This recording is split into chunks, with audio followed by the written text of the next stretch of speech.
Good morning, happy Monday, snowy day. And I'm going to talk about the Misanthrope teaches a class of Demi-Humans, episode 7. Now, we are now at the halfway mark. We're now passing the halfway on to episode 7. And this episode has got me full of surprises. Surprises I did not know. Surprises I did not suspect. And some things I could have just, this episode, I just did not suspect this. And I did not suspect some moments I didn't like, oh, I should have seen it coming. And there are some things where I just like, what the hell? Because we're now in this new era of the new Demi-Humans. Now, we're now in a new era of Ray teaching another class. I'm sorry, same class, same students, and a new year. New year means new students. And I want to bring something up here to my attention. I just want to bring this up. You see this? You see this? Yeah, I want y'all to pay attention to this. Miss Kobayashi Dragon Maid. And yes, I seen the movie, by the way.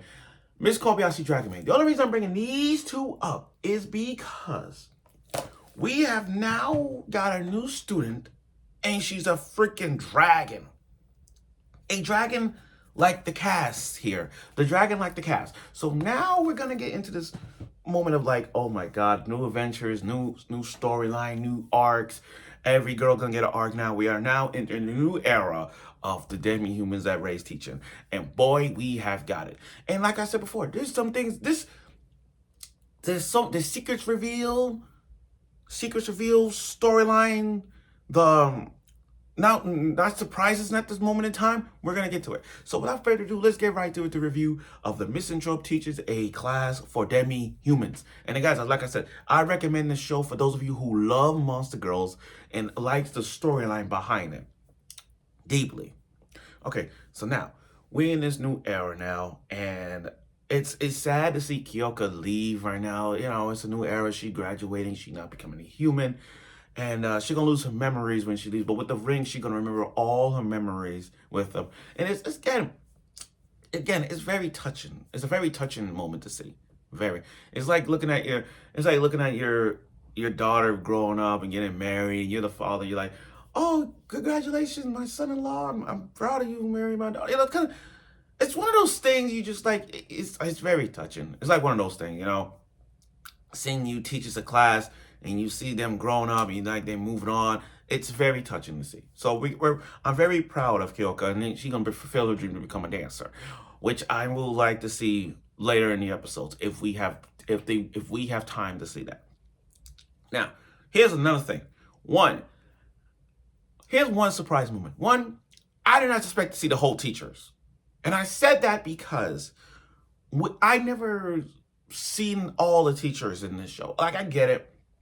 They're the side characters. But I never seen like a whole lot. Like, I didn't see all the teachers. We only saw like 3 teachers. We didn't see him. We saw Ray, the Yukiona teacher, and then there's the other friend. I forgot his name. But my point is, we only saw those 3. But we got to see all the gathering. But here's where, one, I knew she was a Yukiona because she got that flower, that little snowflake shirt, suit she got on. And she drank 4 sakes. 4 sakes. She ain't freaking drunk. And then I'm thinking to myself, okay, how is she is not drunk? But then we realized, and this is surprise number 2. I did not suspect that oh God. I did not suspect the teacher with the glasses. I did not suspect that these two were married. And how they met, like, there got to be an episode for this one, because they met before in a snowy mountain, and they gave her sake. He helped her out. Long story short, he helped her out. He found feelings for her, and then she saved his life. He loves her to a point where they're like, oh, we're married. That's the thing. I did not know that. I didn't know that explained the handkerchief. But again, it's like I should have seen this coming. That was my fault, because I should have put the pieces together prior to that, because that episode where Ray used his wife's handkerchief, and it was blue. I should have just put the pieces together, and now I'm like, oh, okay, that handkerchief matches the Yukiona's. And I'm like, oh, they're married. See, there's some things I didn't expect. Like that right there. That is the moment I should have just seen the writing on the wall. I should have seen that. Like, damn. But I feel bad for Ray because Ray thought he had a shot with her. Like, Ray thought he had a shot. I'm sorry. From the beginning, Ray had a crush on her, but got shut down when you realize she was married. That's kind of like it. Trust me, we've been there before, guys. We have been there to a point where we look at someone and like, oh my gosh, she's beautiful, you know, that kind of thing. And then you realize, oh, my boyfriend, and you like, you get shut down. You get shut down when you didn't know. So I understand what Ray went through. I understand what he's going through. I feel your pain, man. I feel your pain. Now, he got the store dormitory. He got his new life now in a store. He got a store dormitory. And getting rent good. He got to pay all his games. But then you got, again, this is surprise number 3. Surprise 1 was the teachers. I didn't expect to see all the teachers. I already saw like 3, but I didn't expect to see a whole lot. Surprise 2 was that they're married. That guy and the teacher, the Yukiona teacher, they're married. And now 3 is Tabari. This, I'm just speechless. It's like one of those, it's like that moment in the 70s show when they said, that Halloween episode when Kelso told everybody, wish I was a year younger, and and then they found out, wait a minute, you're 18? And then it was like, are you telling me that all this time you could have been buying us beer? That's what it was. I like surprises like this. I did not suspect. So Tabari, no, let me go back a bit. Though the principal was saying, you're going to meet the director of the school. Tabari, right in front of the desk, turns out to be a freaking phoenix. Hot, gorgeous phoenix. I never thought I'd say this, but I gotta say it. I'm smashing her. I'm smashing the phoenix. I don't even give a damn. Well, I'm sorry. Oh my God, I'm definitely taking this out of context, but I'm smashing the phoenix.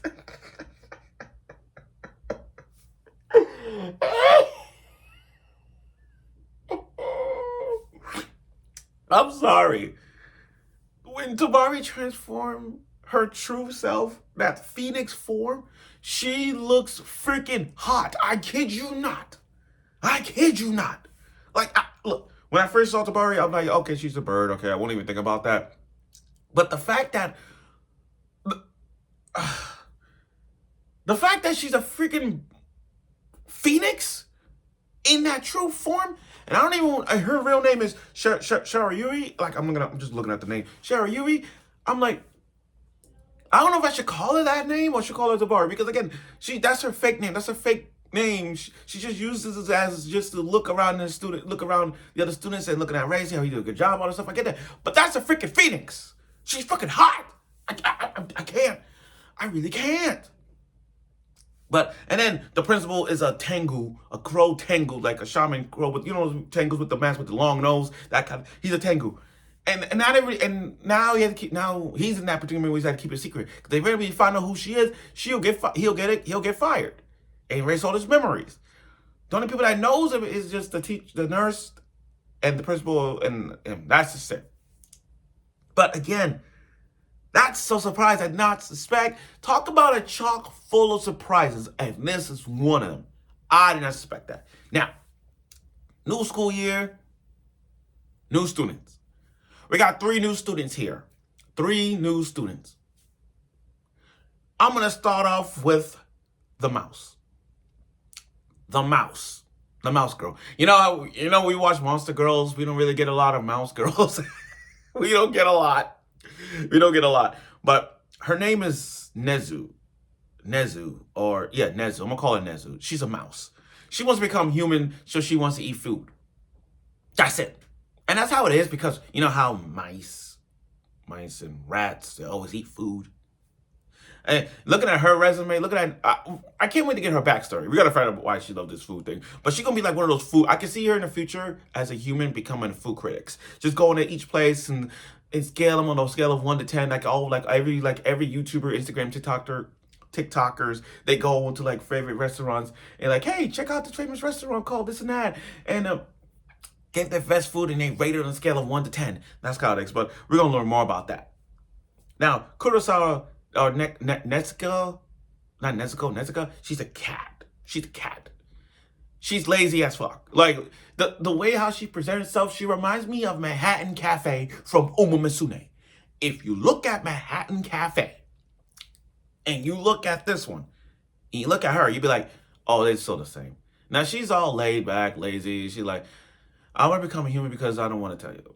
We don't know her reason why, but I hope her reason is basically pretty, it got to be a good reason. But again, it's kind of awkward. Dude, it's awkward to see a cat and a mouse working on this whole thing.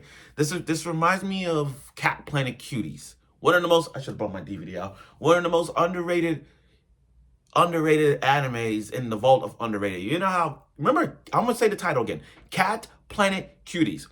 You got a Catian and a Dogwitian, you know, cats versus dogs vibe. I'm looking at this and I'm like, this is a cat and mouse. This is so Tom and Jerry. This is a so-called Tom and Jerry. There's going to be some friction between those two. Now,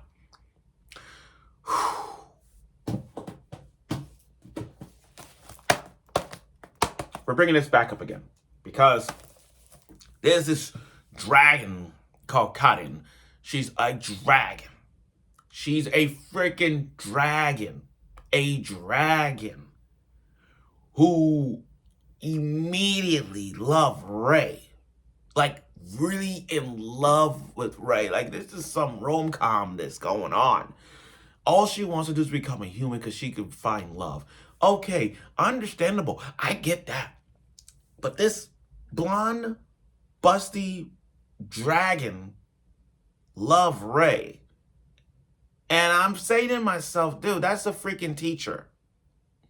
Now, there's two paths to look at this, and I'm going to get to that. Karin is in love with Ray so freaking much that she clinged on him that one time in this episode where she clinged on him back, and her boobs were so big that she literally clinched on this guy, and he's just trying not to say anything wrong. Because I get it, he's a teacher and she's a student and all that stuff. I get that. Now, and you got Isaki the wolf in her gal form. I call her Isaki too. Her galness has awakened and tell her, oh my, OMG, you got this. I'm so rooting for you, that kind of thing. Now, going back to what I said, there's two paths to look at this. On the one hand, it's wrong because Ray's a teacher and Karin's a student. That's wrong. We all know that's wrong. On the other side, though, she's older than you think. It's one of those characters that you never thought like, hey, you know, you may be a student, but you're like over 1,000-year-old person. You kind of see where it's kind of like illegal. Legal because she's a dragon and she's over 1,000 years old. That's like looking at it. That's like looking at a Lulu, for example. That's like looking at her. Yeah, she got big butts and everything, but she's over 2,000-year-old. And there's the question: would you smash or pass her? Now, when it comes to Miss Kobayashi Dragon Maid cast, I'll tell you right now, I ain't. Nope. Hell no. Yes. No. But this is definitely yes. This right here is a no. A no, not Kana. Hell no, not Kana. But still, you see what I'm getting at? It's kind of like a 2 degree. Now Karin's story, I expect we're gonna get her story next to it, but her story makes sense. So to sum it up, this is why she loves Ray. She saw Ray helping out Isami the rabbit, how bold and how nice and how great he is to help out the others. That's why she loves her. But her reason for being in love, the reason why Karin wants to become a human to find love is because one day there was a time that Karin was the best dragon. Like dominant in her dragon form. Like I'm talking about her dragon form. She is dominant. She's powerful. And then all of a sudden, she saw an injured princess. And she loved the injured princess. In fact, the injured princess was taking care of her, that kind of thing. You know, it was a very nice, touching scene. But then here comes the prince and his troops came in and attacking the dragon like the dragon did something, but it was all misunderstanding. The princess was already injured. But then the princess was saying, stop, don't hurt this dragon. And then the prince just took the princess away. So that kind of looking at Karin, it was like she sensed jealousy. She sensed jealousy. She didn't want the princess to leave, but she did it anyway for the prince to stop coming after the dragon and attacking it. You know, it was so sad to see that. I mean, like, she lost love for the princess, a caring, thoughtful, injured princess, and taken away by the prince. You know, that's that.